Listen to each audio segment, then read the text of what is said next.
That's what drives breakthrough innovation, is that flywheel of creativity, resilience, and courage. So you can tap into that easier in a smaller team than you can in a larger one. Culture is what people feel on Sunday night when they think about going into work on Monday morning. It's that sort of stuff. You are empowered, but come check with me first. Right? The micromanaging. Of course, you can do whatever you want to solve this problem. Just make sure me and these 6 other people are bought in before you do it. One of the biggest things I always tell people is if you don't have anyone disagreeing with you, there's a problem. Welcome back to the Hustle and Grind podcast, the show where we dig into why real entrepreneurs trade comfort for conviction. This isn't about vanity metrics or overnight success. It's about the stories behind building a reputation that actually matters. I'm your host, Andrew, keynote architect, platform builder, and fellow founder in the trenches. Today, I'm sitting down with JL Heather, an expert in organizational transformation. With 2 decades of experience under his belt, JL has unearthed a crucial truth. Real change and innovation hinge on empowering leaders to conquer the challenges of their roles.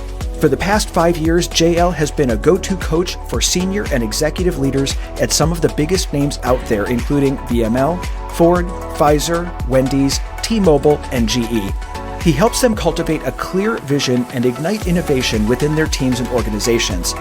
Get ready to learn how to truly empower leadership and drive meaningful transformation. So, JL, thank you so much for being on the show today. I appreciate it. I had an awesome time on your podcast as well. So I'm looking forward to another great conversation with you today. Awesome. Yeah, no, I'm happy to be here. I'm excited to talk about entrepreneurship, innovation, and everything in between. Cool. So I guess the first thing I'd like to do is to go through and ask, what's your secret power? What's your ninja skill that you do really well?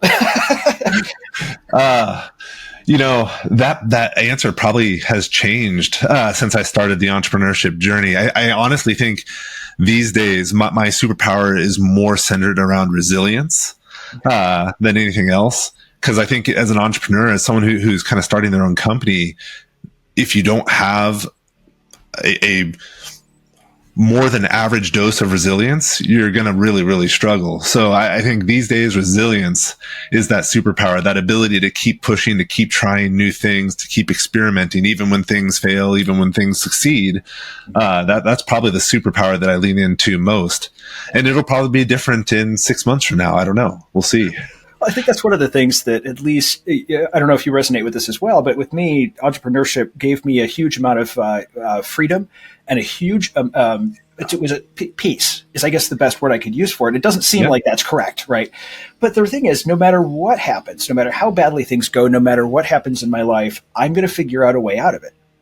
Right. And there's a huge level of freedom that comes because of that. Because no matter what's going to happen, except maybe, a large asteroid hitting our world, and I don't think there's anything we're going to get out of that, or other things that we would have we just have to accept that are going to happen. Whether, it's, just the many things that go wrong, advertising not landing, spending a huge amount of money on marketing and it not going well, having a massive financial hit. I had a friend of mine this year with a $600,000 tax bill, and it's like, okay, what do? You figure it out and you make it go right. And there's something really wonderful about that. So that resilience is an amazing thing. And I found that over and over. When it leads to, you say freedom, I also feel like it leads to a sense of confidence, like that idea that no matter what happens, you can figure it out. You can take that next step, even if it's painful, that there's something there that you can do. You have some choice. I can't tell you the number of people I've talked to that their career feels like a preset path. Mm-hmm. Like they've just been following the steps that were laid out ahead of time. When they don't realize they have a lot of choice. They can craft their own job. They can craft their own career, and they just never really take the time to do it. So I do think, you gain some of that confidence, you gain some of that freedom. And I think it all has to be built on some of that courage and resilience that kind of carries you through. Mm-hmm. Now, one of the things that you're really good at is is leadership and building those types of roles. And so as far as resiliency, do you work mainly in the corporate world? Do you make mainly in the entrepreneur world, or is it C, all of the above? Right now, we're more in the corporate world. We do have some exciting partnerships potentially coming up with some local universities and their innovation programs which would be in the startup world, which we're really excited about. But right now we focus a little bit more in the corporate world. And I think, that's for a lot of reasons. One, I think the corporate world tends to have a little bit deeper pockets. They can afford a little bit of more of the help. I do think when we look at the entrepreneur world, some of that is, in our eyes, a little bit more of how do we pay it forward, not necessarily how do we pay ourselves, if that makes sense. So, yeah. So right now, I think more of our paycheck comes from the corporate world, but I think in the future, we're getting ready to start doing a little bit more paying forward of our success and working with entrepreneurs and helping them kind of figure out how they can innovate better and lead better. Oh, so, and I think it's got to be different between the two, right? Where there's certain, entrepreneurs work in a different way. What is the difference? Like, what do you see between the two? So the way we always talk about it is the biggest difference is, think about a boat. The smaller the boat, when you turn the tiller, the boat turns. The bigger the boat, the longer it is from the time you turn the tiller till the boat actually starts turning.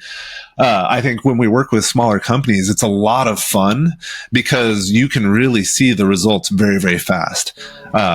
You can create cross-functional teams that are empowered and can just go in a small organization, whereas big organizations really do struggle sometimes to get that more empowered cross-functional team there and let them run with a problem or a solution.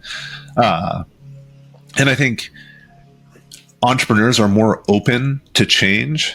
They're more ready to experiment. And in a lot of ways, it may seem kind of backwards because a lot of times their budgets are smaller. They're more open to risk. And maybe that's because they have less to lose. I don't know. It doesn't feel that way from my perspective. I feel like whether you're running a multi-billion-dollar company or a $100,000 company, how much you have to lose feels relatively the same, I think, in either situation.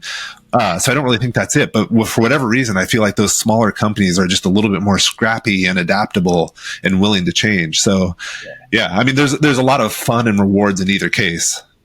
Yeah, well, we were talking about entrepreneurs and how all entrepreneurs are ADHD, and I think it's a thing. And part of that is risk averse. We're not risk averse, right? We are very, very risk tolerant. Like, we are willing to go out and say, "Let's go try this new thing." Oh, that didn't work. Okay, let's go try this new thing. And I think in a corporate world, that is not the same.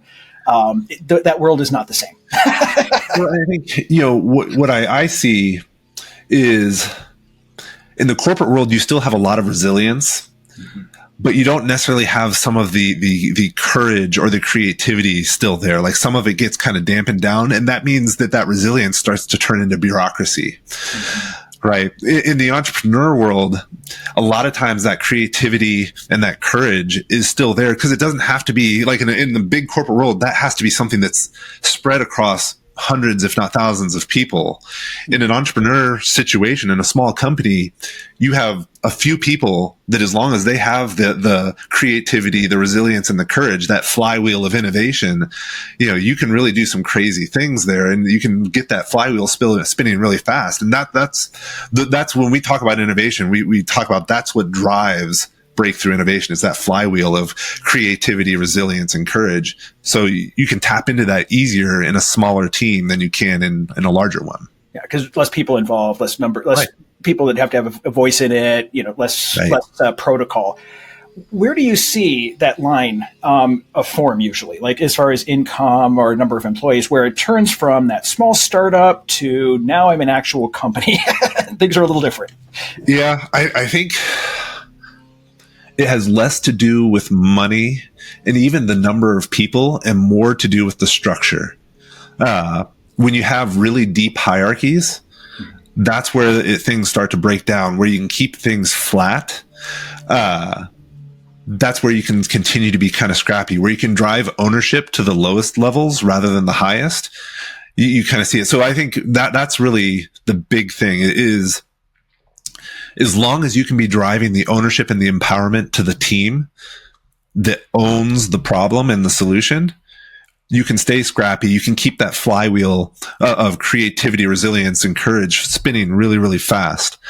The moment that empowerment starts leaving the team and going up the chain, the more approvals you need, the more buy-in you need, the more executives and stakeholders you have to get on board, the more departments you have to cross to bring that team together, the less of that, the more watered down it gets, the harder it is to move that wheel.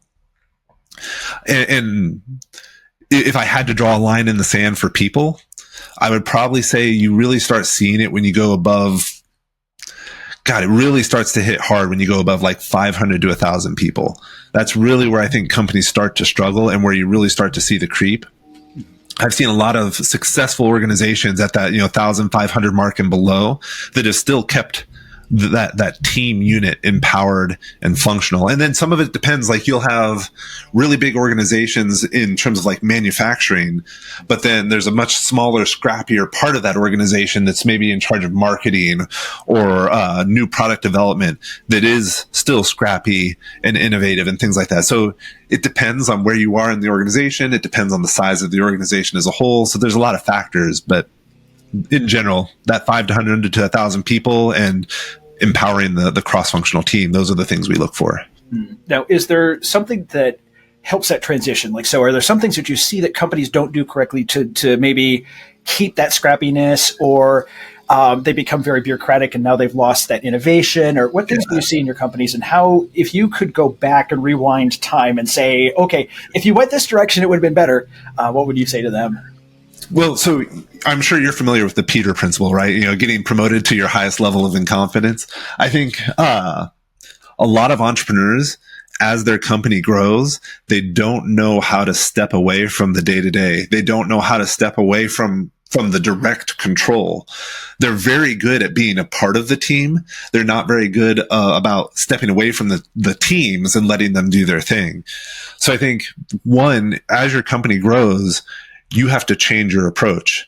It kind of goes back to that famous saying of what got you here won't get you there. That's very true from a leadership perspective. If you want to grow your company and scale, you have to find a way to take yourself out of the day-to-day, or find someone who can run the company while you're part of the day-to-day. There's no shame in saying, like, look, I'm not CEO. That's not my goal in life. That's not what I want to do. I need to find someone who can help me run this company. And I'm going to focus on making sure we build the best thing possible. That's fine. The number of times I've seen an engineer leave a company and say, I have this great whiz-bang idea, I'm going to grow it, and realize, oh my God, I don't know how to sell. I don't know how to run a company. I know nothing about finances, and just flounder. Like, it happens all the time. So know your strengths and lean into those. And if running a company isn't one of them, find someone to help you do it. The other thing I think is, as these companies grow, they don't lean into hiring the right people, right? There's an urgency around hiring that kind of crops up, like, oh my God, we now have customers. We need to hire people to support those customers.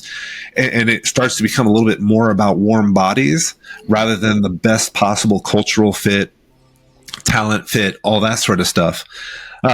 And if you don't hire well in the beginning, that becomes an anchor around your feet that just drags you down. So you've got to find people who kind of personify the entrepreneurial spirit that got you there, so your teams can stay scrappy and innovative. So I would say, you have to grow your skill set and change your skill set as you scale. And then you have to hire the people who are going to create the culture you need to keep your company running at that kind of entrepreneurial scrappy level. Mm-hmm. And I think it's interesting you bring up culture, because I think that's one thing where, especially if you're just starting out and there's a couple of founders doing their thing, it's just, there's already a culture built around, because you don't build companies with people you don't like. Right. You build a company with people you vibe with. You're like, dude, I got this great idea, and you guys just go into the rabbit hole and do it. But I think it is important, and I've seen it in both directions, where people have been very good with culture and people have been very bad with culture. When you say culture, what specifically do you mean? Culture is the behavior. Culture is what people feel on Sunday night when they think about going into work on Monday morning. It's that sort of stuff.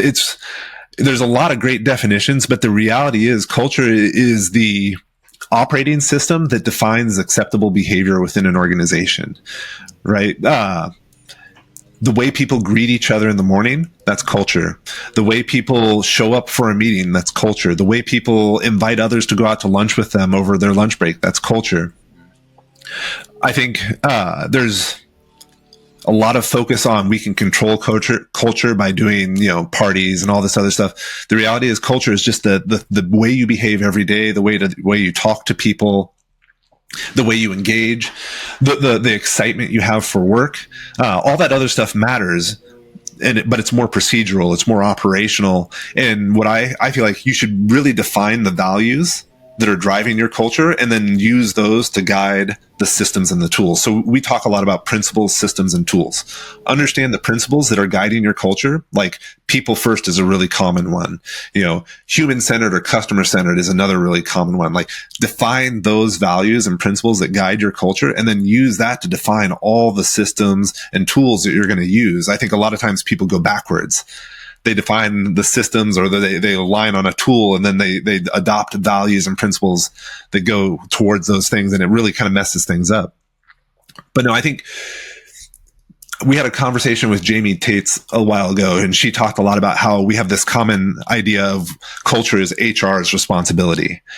And I think that's a huge risk. When we talk about culture, that's everyone's responsibility. And leaders especially have to personify the culture across the board. They have to show up in the right mindset with the right values and the right behaviors to demonstrate that culture so everyone else can kind of follow their lead.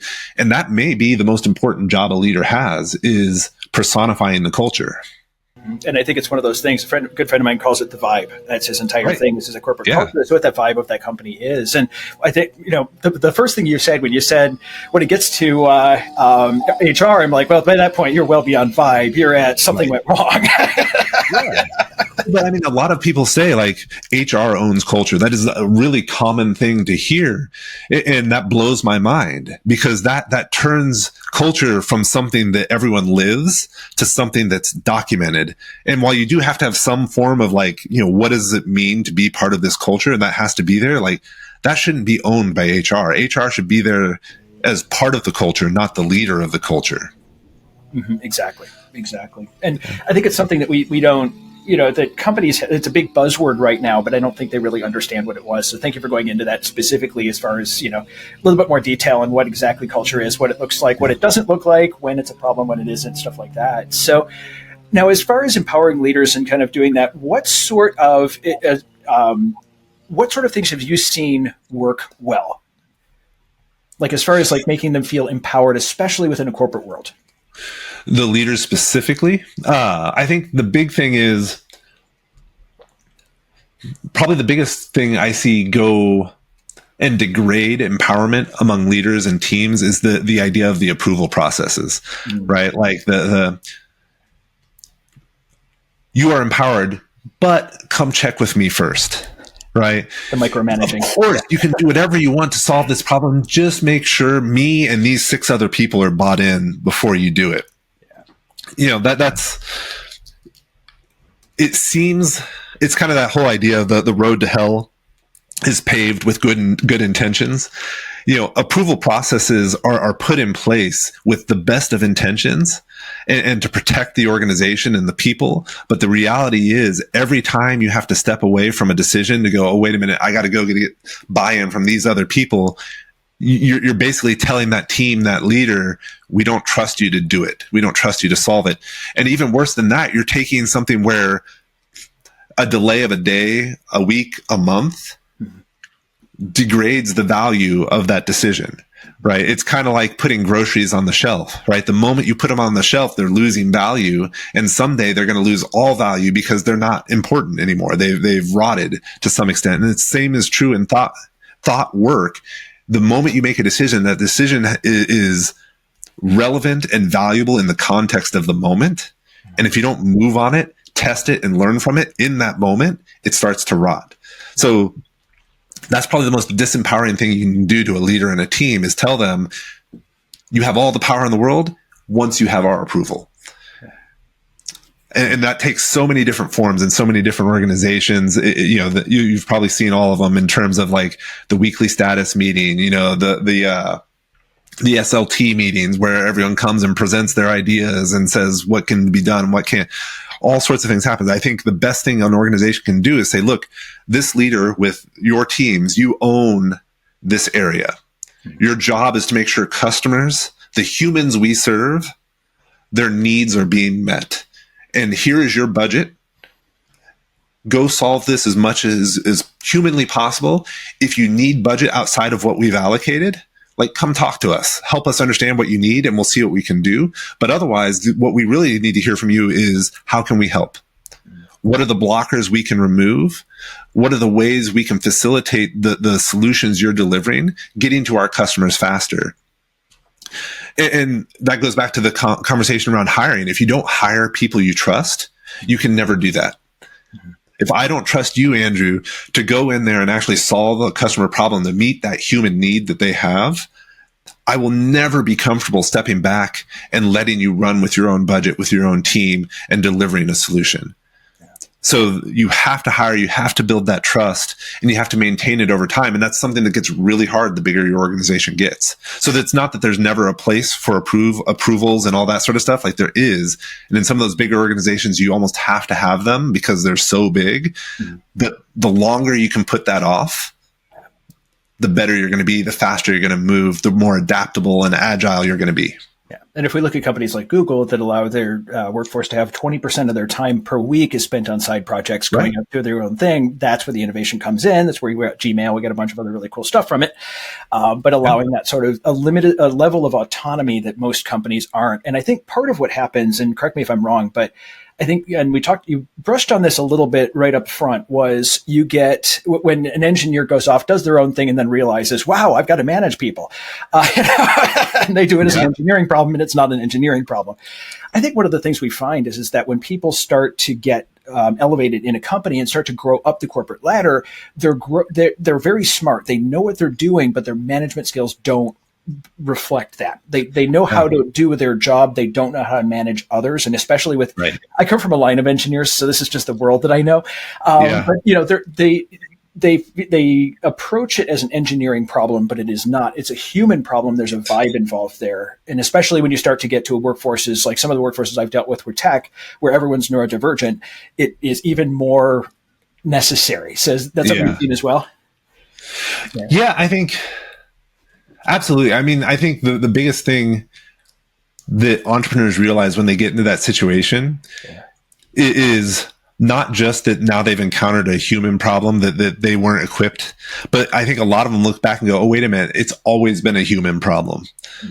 Right. And I think that's probably the biggest realization that everyone needs to kind of internalize right now is it's never just an engineering problem. It's never just a product problem. It's never just a services problem.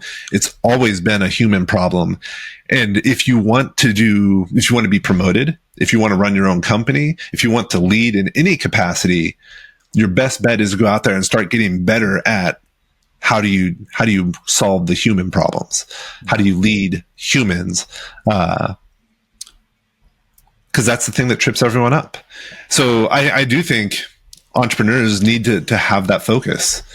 Even if they are going to hand it off to a CEO later, even if they are going to find a partner that can do some of it, they're going to be doing a big disservice to them and themselves and their customers if they don't find a way to develop some of those skill sets and to grow their own ability as well. I think one of the best parts about being an entrepreneur is the growth, the personal growth. It's a huge part of the entrepreneur journey. And a part of it is also interpersonal. Oftentimes with the lone wolves, we do our own thing. We like doing their own thing and we don't like being told no. And I think that gives us an interesting skill set as far as, we're the ones who will keep getting knocked down, stand up and saying, I'm not done yet. So it gives us a level of resiliency, but it can make us very difficult leaders as well, to deal with. Mismanaged expectations. We think you're going to do it this way. You're going to do it this way. You're not in my head. I'm having difficulty communicating with you because I'm going 15 million miles an hour. You're like, at 5 miles an hour in the left-hand lane with your right-hand blinker on. And I just am getting frustrated. That's one of the reasons we talk so much about how important creativity, resilience, and courage is in leadership as well as innovation, right? You have to have the creativity to imagine a different approach. You have to have the resilience to keep trying when things fail. And you have to have the courage to admit that the way you were working may not be the way you should be working in the future. So I think, when we talk about traits that make great entrepreneurs, let alone great innovators, that creativity, resilience, and courage, those traits are valuable in almost every aspect of your journey as an entrepreneur. Absolutely. So what are some of the things that entrepreneurs should be looking out for, especially when it comes to, I'm not being a good leader? Like, what are some of the check marks where it should be a moment where you stop and say, okay, I need to work on this? And then how would they go about solving it? one of the biggest things I always tell people is if you don't have anyone disagreeing with you, there's a problem. If you don't have either you're not seeking out the right feedback, or the people you are seeking out feedback from are afraid to give you bad news. Because no one's perfect. There's always things you can be improving on. So go out there, find the bad news and listen to it and react to it. I think one thing every entrepreneur should be looking at is their own emotional intelligence. How aware are they of their own emotions and how they're affecting their behavior? And how well do they regulate their behavior regardless of the emotion they're experiencing? And that's only like the first half of emotional intelligence. I really do think, once you kind of dig into that, you'll start noticing a lot more, right? And you'll start building a little bit of social awareness, which in all honesty, a lot of entrepreneurs somehow lack social awareness. Yeah. And I think once you have that, you'll start noticing when people are pulling back and when people are leaning in. And that's really valuable information. When you can start really picking up on your ability to read the room, and adjust your approach based on that. That's a powerful moment. That's an empowering moment. So I would say that's the other thing to look for is look at the effect you're having on other people. Some of that is based on the feedback you're getting. Some of that is based on the reactions you're getting in the room. Some of that is how willing are people to work with you. I also tell them to look at the people that you're working with. How diverse are they? Are you really only attracting a certain type of person? Because that's a risk as well. We know one of the big factors of success in building any product or solution is the diversity of the people building it, because that leads to more innovation. So if you aren't attracting people who are different from yourself, that's a problem. And that probably is a problem with you, not a problem with the outside world. And maybe that's the other thing. The more you find yourself in the victim mindset, the bigger the problem is. The more you're like, oh, wow, I would love to do this, but these people won't work with me. I would love to do this, but I can't get people to sell this or buy that. That's all you blaming everything else. Like, you have to find ways to figure out what you control, what you influence. So maybe to summarize it up, if you're really going to watch out, first, look at the feedback. Make sure you're hearing the bad as well as the good. And if you're not, go find the bad and start getting a feedback channel for the bad. 2, make sure you're hiring people different from you so you can benefit from a diverse perspective, because that's going to help you see problems from angles you can't do on your own. And then 3rd, make sure, how do I want to say this? Make sure that you are developing your own emotional intelligence, your own skill set, so that you can start reacting to the world as it is and taking accountability for things as they are, rather than blaming the world and everyone else for the shortcomings, the failures. Awesome. JL, thank you so much for coming on the show today. Really appreciate it. One thing I do want to ask you before we leave, and where do you see yourself in 5 years? Man, with everything going on in the world today, AI and all that sort of stuff, that's such a hard question to answer. In all honesty, I do see centered growing in the next 5 years, because I think if there's one thing the world needs right now, it needs help learning how to tap into human potential, irregardless of the potential of AI and other things. And when we talk about innovation and leadership, those are areas where that human potential is the most valuable.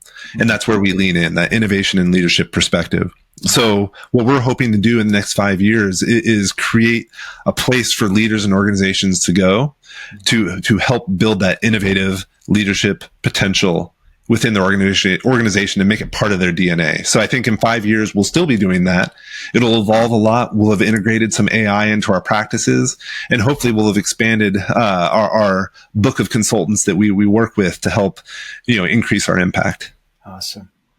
JL, thank you very much. I always appreciate chatting with you, man. And if anyone wants to know a little bit more about it, centered.work, you'll see some links inside of the show notes so you can go find out some more about the work that you do. Thank you for spreading knowledge about something that I think is incredibly critical and often overlooked, especially in entrepreneurs and small companies, is that vibe and how things work. And it's not just, two people sitting in a bedroom one day, Right. It's sitting in a basement one day, coming up with a cool idea, how to move beyond that, man. Thank you so much. Yeah, no problem. Thank you. This has been fantastic. Awesome. Thanks for tuning in to the Hustle and Grind podcast, where we unpack what it really takes to build something that matters. If today's conversation hit home, do me a favor. Share it with someone who's in the trenches too. And if you're building your own brand, platform, or message and want help turning that story into serious authority, head over to theauthorityforge.com to see how we can help. Until next time, keep showing up, keep shipping, and keep chasing the work that sets you on fire.